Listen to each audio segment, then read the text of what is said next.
What's up guys? Welcome back to my channel. I hope you're having a lovely day today and I hope it gets even better from watching this video. We've got a lot going on today, okay? There's drilling outside. I'm so hot, I'm about to melt, but the show must go on and we will prevail. And I am gonna build a house. That's my biggest financial goal yet, so I thought I would kind of break down the plan, what I've done so far to reach my previous financial goals and set myself up for success and really create like a very secure financial foundation for myself, and also what I plan to do and change moving forward to reach this goal as soon as possible. Full transparency and a bit of background information so you know where we're at. I'm currently 27. I live in Ljubljana, which is the capital of Slovenia, a tiny little country in Europe next to Italy, in case you've never heard of it. I don't blame you.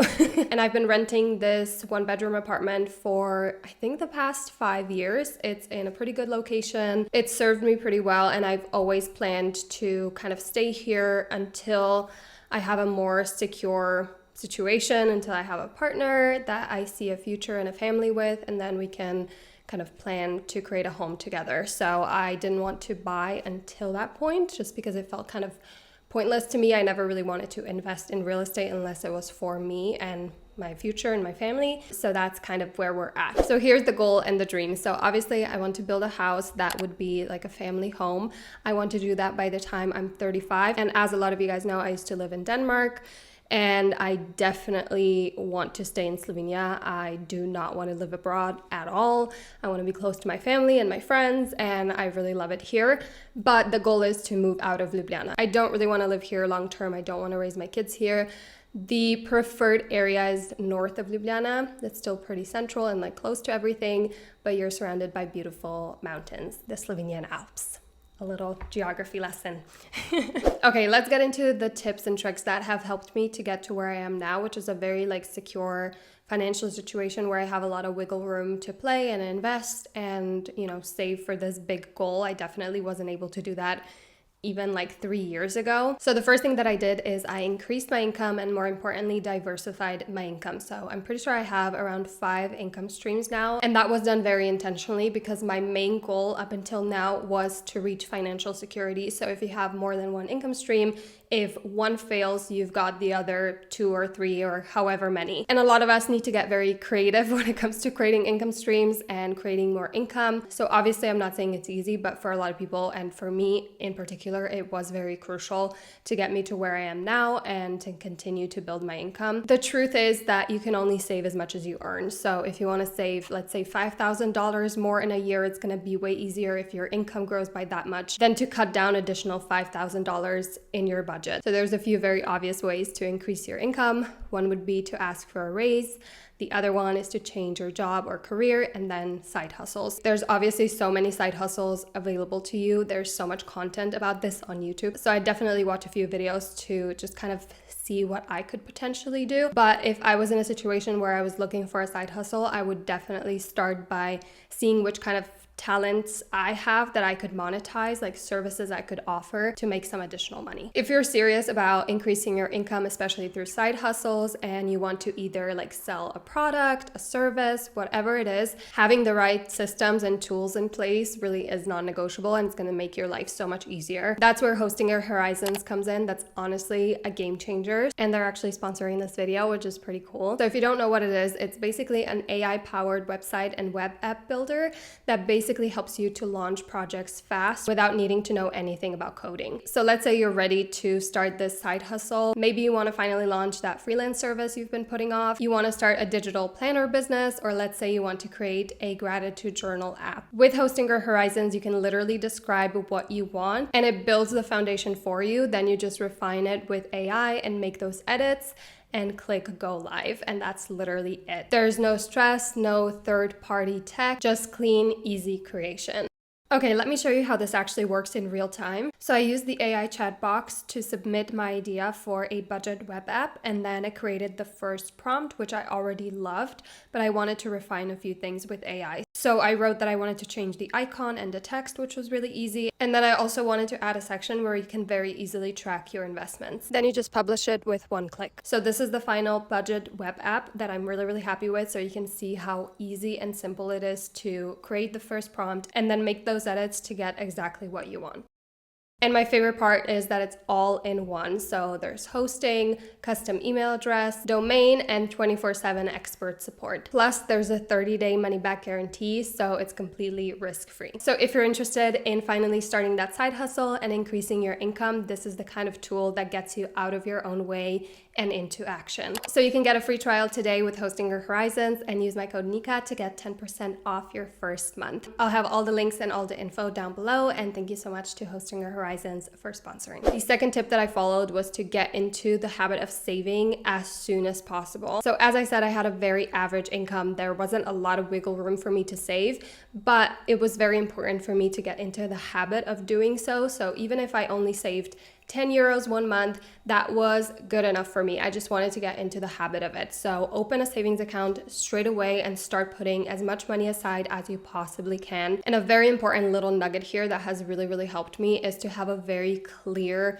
financial goal that is attainable for you right now. So whether for you it's saving your first $1,000, or you have $3,000 of credit card debt and you want to pay that off, or you want to build a 3-month emergency fund, whatever it is, make sure that it's a goal that's gonna allow you to stretch a little bit. Like, it's gonna be a challenge, but it's definitely attainable for you to achieve in, let's say, the next year. That is what I did. So start now. You can find room in your budget. I promise you, even if again it's just 10 euros, I promise it'll get you in the habit of saving, which will set you up for success later down the line, where you might have a higher income and a little bit more wiggle room to save, invest, and achieve whatever financial goals you have. But it really starts with that foundation.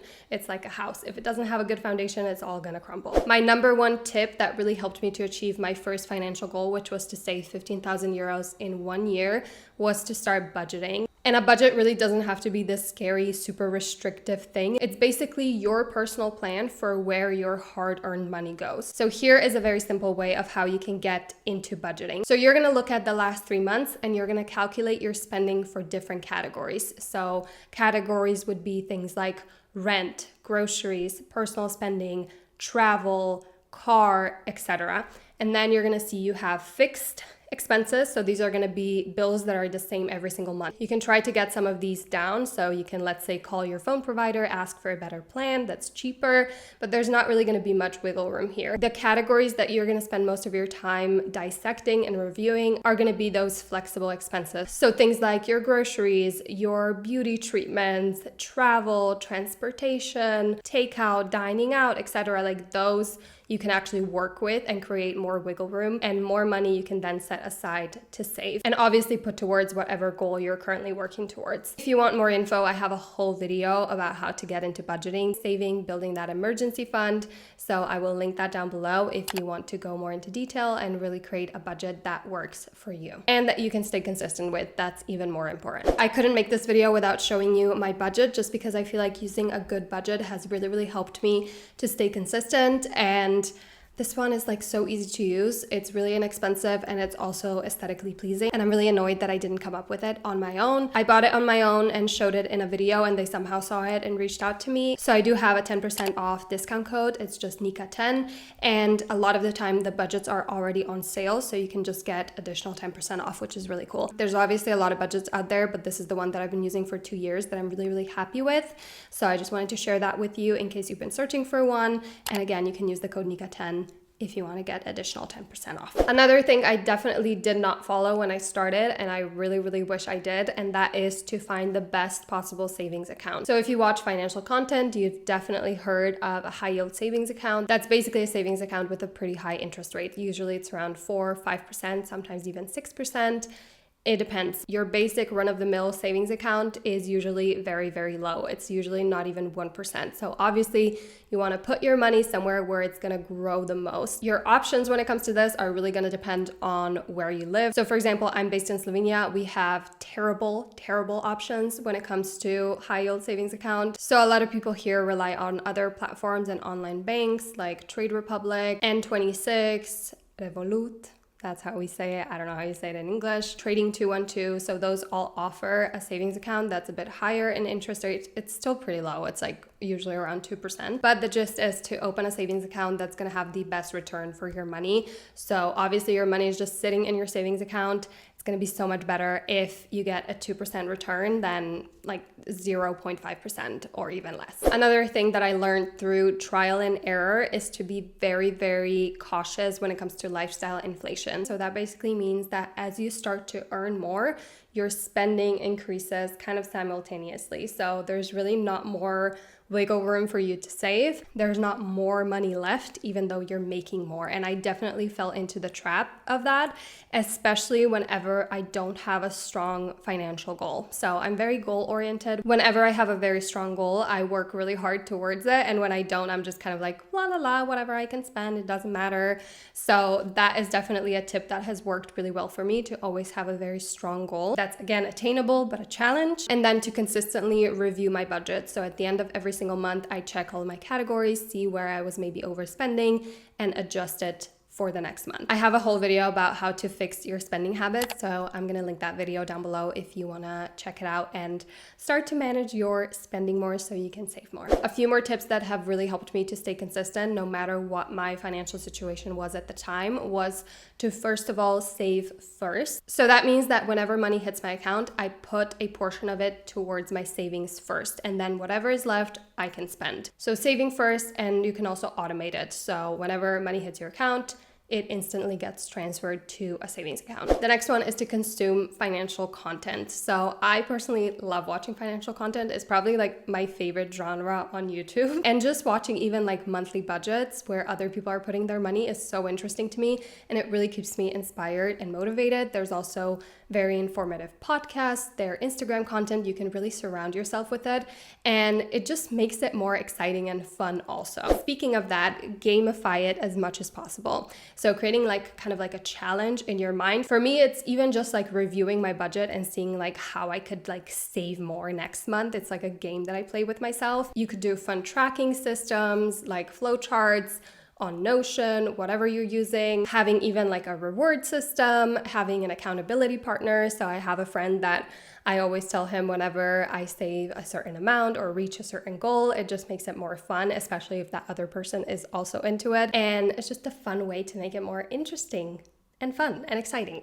The last little tip that I wanted to mention when it comes to consistency is to do a no spend challenge every once in a while, just to kind of reset your spending habits. This is super helpful. You can do it for a whole month. You can even do it just for a week. So doing a 1 week no spend or low spend challenge every month, every 2 months, whatever, is super, super helpful because it kind of helps you to like reconnect and get a little reality check of how much you're actually spending, like how many things you're buying that are really, really not necessary at all. It just helps to keep you accountable and, again, consistent. Okay, now let's get into the most exciting part of this video, at least for me, and that is my plan moving forward so I can actually reach this goal in the time frame that I want to reach it. So the first part is to have a very clearly defined goal.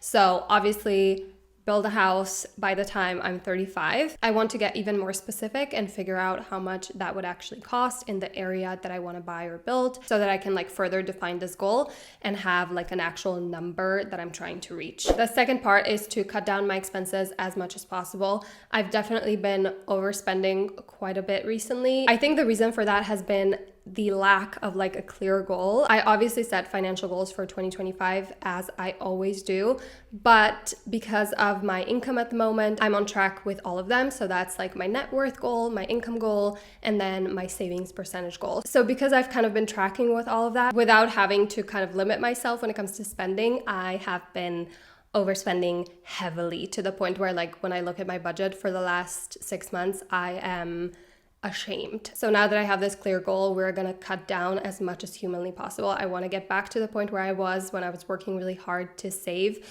for initially my emergency fund and then for a car. I want that focused energy. And where I always like to start, that has really, really helped me every single time, is to map out how much I could save if I was super, super diligent. So if I was insanely strict with myself, how much I could save. I start there and then I give myself a little bit wiggle room so it's actually achievable, and that's the amount that I go with. And then I set the amount that I want to save every single month. I am very strict with my budget, so with the limits for each category that I set. And that's just always been a way that has really, really helped me. So that's something to consider if you are struggling when it comes to overspending and lifestyle inflation, because it can really get you. My saving goal every single month is 55% of my income, and the majority of that is gonna go towards investing. So right now I have a fully funded emergency fund, and I have an additional savings account that I'm putting money towards every single month, and the rest, which is the majority, is going towards investing. I used to be absolutely terrified of investing just because it felt so scary to put my money somewhere where I then have like no control over it. Like that just seemed counterintuitive to me. And the reason why it seemed that way is because I didn't really know enough about investing. I'm definitely someone who was very cautious with my money and very conservative. Like I am not a risk taker at all. That would stress me out so much. So what I feel most comfortable and secure with is to put my money towards index funds. One thing that I did to feel secure is I didn't start investing until I felt like I was in a very secure situation when it comes to finances. So that means I had enough money set aside that I could reach whenever. So that for me was an emergency fund. I also had no debt. I'm very fortunate. I grew up in a country where there's no student loans, our education is free, our healthcare is free, and I didn't have any consumer debt. So I was very, very fortunate with that. So I just wanted to grow my emergency fund to the point where I felt comfortable. If anything happened, I can reach that money whenever. Obviously, the stock market is very volatile. It goes up and down all the time, and it's usually very unpredictable. So when you put money towards the stock market, when you invested, you should be comfortable locking that money away for a longer period of time. Experts say that if you invest your money into index funds, it is very advisable to keep it there for at least 5 years. So that way your money can grow. It usually grows by around 6 to 8% every single year. This obviously depends which index funds you choose, but the goal is obviously that you can take your money out when the market is high. So you can do that if you have a pretty comfortable situation. So you don't want to get to a point where you invest all this money and then something happens and 3 months down the line you need to take it out and the market is really low,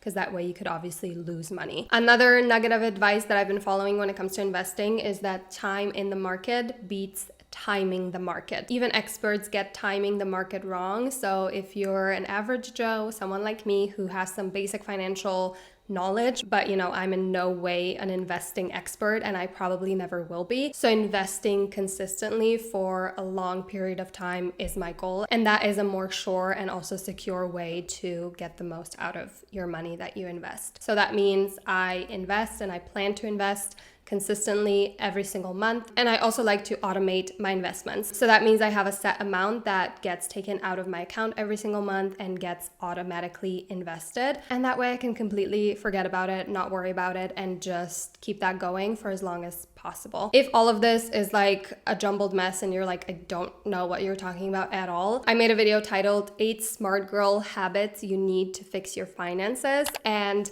one of the last tips is all about the basics of investing. So I'm going to link that video below. It has timestamps so you can easily find that section of the video, but you can obviously watch the whole thing if you want more tips. So that is kind of the breakdown of what I've done so far to reach all of my financial goals that I've reached and get to a point where I feel very secure and comfortable with my finances, to the point where I can basically put all my energy towards working on such a big goal and basically my plan for the near future. So I really hope you guys liked this video. I hope you learned something new or just found it inspiring or motivating, or even if you're nosy and you just wanted to know the details, that's fine too, girly pop.